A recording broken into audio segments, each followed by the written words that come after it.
And behold, there came wise men from the east, 3 kings of the orient. Lo, the star which they saw went before them.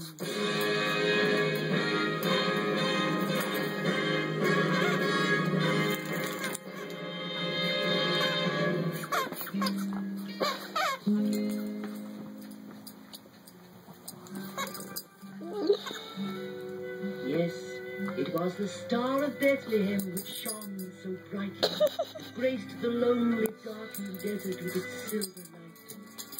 But the little troop... Zeus, don't even think it. Beauty, for the souls of Ben, Haramid and Ali were too filled with greed, and the heart of Aaron too overflowing with hatred to take any note of the wonder just above them. Now you listen, proper boy. If you give this one performance, half the money shall be yours. Then you are free.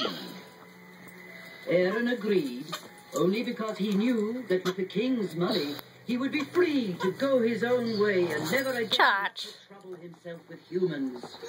And so they approached the 3 kings, Melchior, Gaspar, and Belteshazzar. Tis night. We must break camp.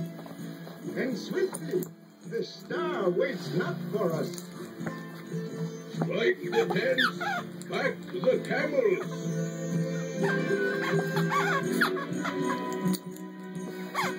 Don't go!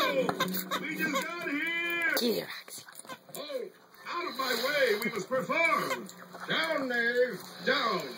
Then, Haramid, a knave.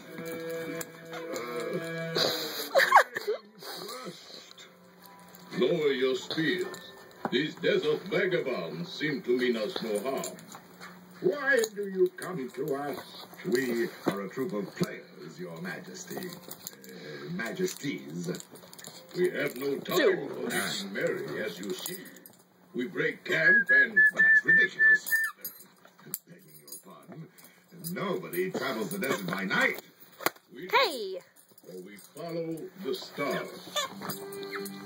How very convenient. Don't chew on the blanket. But, enough. Be gone. Now to resume our journey. So close. My fortune was so close.